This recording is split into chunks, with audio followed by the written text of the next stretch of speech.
Hello everyone, I hope you are doing well. So आज की class में हम देखेंगे फोरन की। This is part 2। पार्ट 1 का लिंक नीचे डिस्क्रिप्शन में मिल जाएगा, आप वहां जाके देख सकते हो और जो भी प्लेलिस्ट है उसका आप वहां पे जाके वीडियोस देख सकते हो। सो हमने पार्ट 1 में इसका बेसिक सा देखा था। अब हम सेकंड पार्ट करते हैं। तो हमने फर्स्ट पार्ट में देख लिया था कि फोरन की क्या होती है। अब हम देखते हैं कि मान लो कि हम जब इंप्लीमेंट करते हैं, हम जब कोडिंग करते हैं, जब उसके अंदर हम डिलीट करते हैं कोई रो, इंसर्ट करते हैं कोई रो, है ना, अपडेट करते हैं, तो क्या इंपैक्ट आएगा। मतलब हमारी जो एक बेस टेबल है और एक बेस टेबल को क्या बोलते हैं, रेफरेंस टेबल बोलते हैं, और ये रेफरेंसिंग टेबल होती है कि हमारी कोर्स वाली टेबल है। आप पार्ट 1 में जाके देखो, बहुत ज्यादा आपको अंडरस्टैंडिंग मिलेगी। सो इसके अंदर हमने जो रोल नंबर है उसको हमने प्राइमरी की लिया। क्यों लिया प्राइमरी की? सिंपल सी बात है, प्राइमरी की मतलब यूनिकली आइडेंटिफाइड। दो बच्चों के नाम सेम हो सकते हैं, सिटी सेम हो सकती है, बट रोल नंबर डिफरेंट होगा, जिससे कि हम आइडेंटिफाई कर सकते हैं कि वो दोनों अलग अलग बंदे हैं। फॉरन की कहां से रेफरेंस लेगी?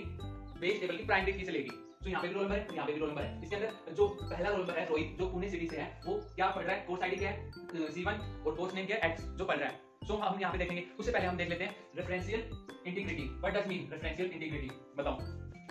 देखो, इंटीग्रिटी का क्या मतलब होता है। अब एग्जांपल लेके बताता हूँ रियल लाइफ से, आपको शायद जिंदगी भर याद रहेगा। एग्जांपल मान लो हमने ले लिया ये बैट, हमने बैट लिया। अब मान लो इस बैट हमने लिया, हर बैट का कोई ना कोई नाम होता है।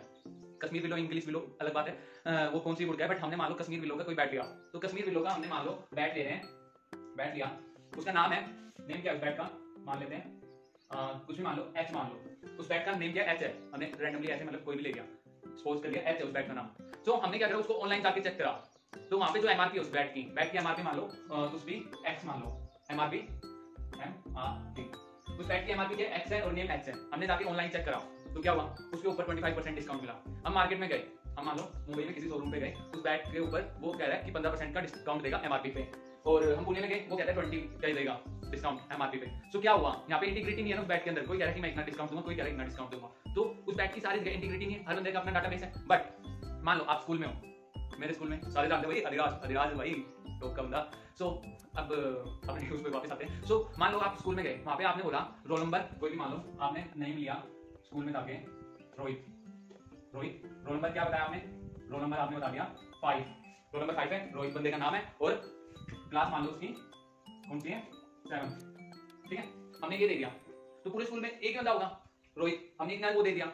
यहाँ पे क्या थी, इंटीग्रिटी नहीं थी। हमने लिखा, हमने रोहित के बारे में जाके क्लास में पूछा, हाँ ये बंदा है। हमने स्पोर्ट्स डिपार्टमेंट में जाके पूछा, वही बंदा है। हमने लाइब्रेरी में जाके पूछा, वही बंदा है। अभी सारी जगह हमने सारे डिपार्टमेंट्स में जाके पूछ लिया, भाई रोहित ये बंदा है, जिसका रोल नंबर 5 है, क्लास 7 में ये बंदा है। ठीक है, तो वहां पे क्या हुआ, डाटा की इंटीग्रिटी होगी। यहाँ पे बैट वाले केस में नहीं हो रहा था कि कहीं पे किसका अपना डिस्काउंट है, बट सारे स्कूल में, सारे डाटाबेस में उस एक ही बंदा है ना रोहित, जिसका रोल नंबर 5 है, क्लास 7 में है। सो वो वहां पे इंटीग्रिटी हो गई। सो यही चीज हमें समझिए कि इंटीग्रिटी कैसे हुई। हमने ये देख लिया। अब हमने इसको इंप्लीमेंट करना होता है, हम कंप्यूटर के ऊपर कर रहे होते हैं प्रोग्राम। जब इसके अंदर क्या होता है, हम कोई रो को इंसर्ट करते हैं, डिलीट करते हैं। इन केसेस में क्या होगा, हम रेफरेंस टेबल के उसमें बात करते हैं। पहला हम करते हैं क्या, इंसर्ट हम कोई रो कर रहे हैं, तो क्या होगा, उसमें कोई प्रॉब्लम खड़ी होगी। तो प्रॉब्लम इसमें क्या हो सकती है, लेट्स चेक। मान लो इंसर्ट करने में एक रो, दीपक नाम का बंदा है, रोल नंबर 5 है। ठीक है, कहां से है, मुंबई से। ठीक है, हमने यहाँ पे उसका डाटा इंसर्ट कर दिया। ठीक है, इस टेबल में नहीं है, कोई बात नहीं, उसने नया एडिशन लिया होगा स्कूल में। ठीक है, तो कोई अंदर पड़ा नहीं पड़ा भाई, कोई प्रॉब्लम खड़ी हुई नहीं हुई। ठीक है, सो हम क्या बोल सकते हैं, जब हम कोई रेफरेंस टेबल में कोई रो इंसर्ट करते हैं तो प्रॉब्लम नहीं होती। सो इंसर्ट करा यहाँ पे रो, एक दीपक नाम का बंदा है, जो 4th रोल नंबर हमने उसको दिया है, मुंबई से है वो बंदा, इस टेबल में नहीं है, कोई बात नहीं, उसने एडिशन लिया नया कोर्स ले लेगा।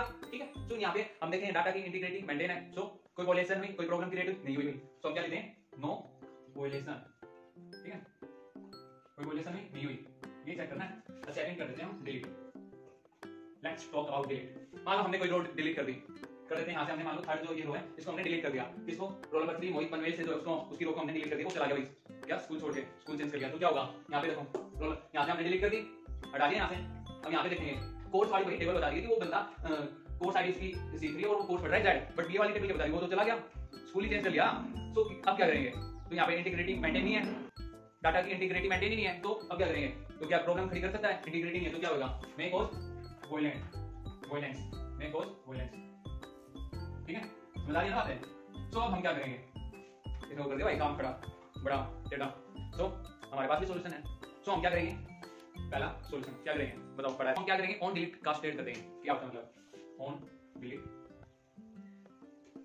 Casted, what does mean, it means that हमने यहां से रो को मोहित वाली को डिलीट कर दिया।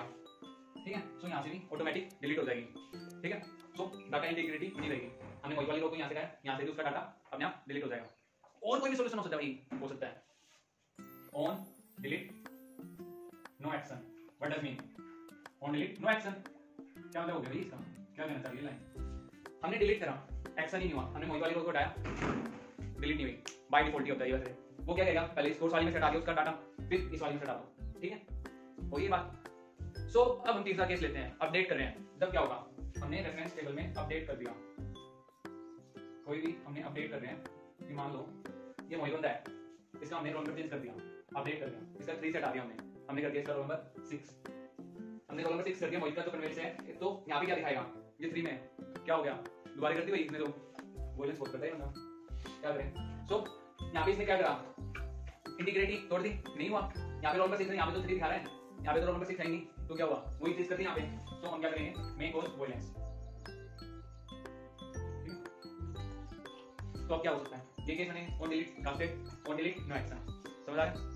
अब रेफरेंसिंग टेबल में क्या सिनेरियो रहेगा इस चीज का, लेट्स टॉक अबाउट, ये तो रेफरेंस टेबल की बात है, रेफरेंसिंग टेबल में क्या होगा, सिंपल सी बेसिक थिंग है, समझते हैं। पहले क्या करते हैं, इंसर्ट, हमने मान लिया यहाँ पे इंसर्ट कर दी, कोई रो कर दी, रो हमने मान लिया यहाँ पे कर दिया roll number 5, course ID C5 और उसने एडमिशन ले, कोर्स नेम में किसमें ले लिया, ए में, ठीक है, हमने देखा यहाँ पे रोल नंबर 5 कोर्स वाला, यहाँ देख रहे कोई रोल नंबर 5 नहीं है, क्या कर रहे हो भाई, डाटा की इंटीग्रिटी दोबारा तोड़ दी भाई, तो that means may course got it.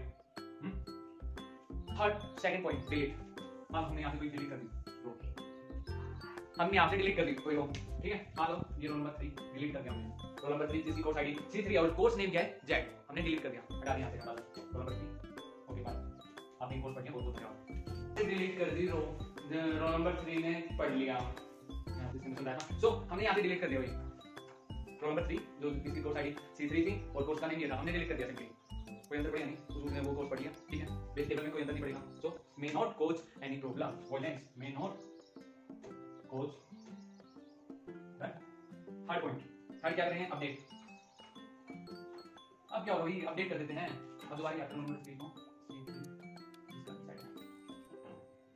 ठीक है, अपडेट कर देते हैं, कर दो अपडेट, आप अपने दिमाग से आराम से कर सकते हो, नाम को देखो क्या करना है, बेसिक सी थिंग समझ ली, अब देखो अपडेट कर रहे हैं, अब यहाँ पे हमने अपडेट कर दिया रोल नंबर ये मान लो 3 है, हमने इसका अपडेट करके यहाँ पे कर दिया 6, जैसे यहाँ करके देखा, यहाँ पे करके देखिए भाई इसका रोल नंबर 6 कर दिया, अब यहाँ देखते हैं भाई यहाँ तो रोल नंबर 6 है ही नहीं, इंटीग्रिटी तोड़ रहे हैं, सो कोर्स करेगा क्या, वॉयलेंस में course that got it, so it's about foreign की, थोड़ी लंबी वीडियो होगी कोई बात नहीं, समझ लो, क्योंकि इसके अंदर बेसिक सा कॉन्सेप्ट आपने समझ लिया, जो पेपर में आ जाता है आप कर दोगे, आप कंप्यूटर के ऊपर कर रहे हो तो आपको पता चल जाएगा भाई इस टाइप से ये करना है, आपसे प्रैक्टिकल में पूछ ले तो आप फिर भी बता दोगे, कुछ भी हो आप बता दोगे, क्योंकि मेरे को विश्वास आप कर दोगे, क्योंकि ये स्टोरी की तरह, सारे को स्टोरी की तरह समझ के रखो, ये कर रहा है, ये कर रहा है, ये काम कर रहा है, दैट्स इट।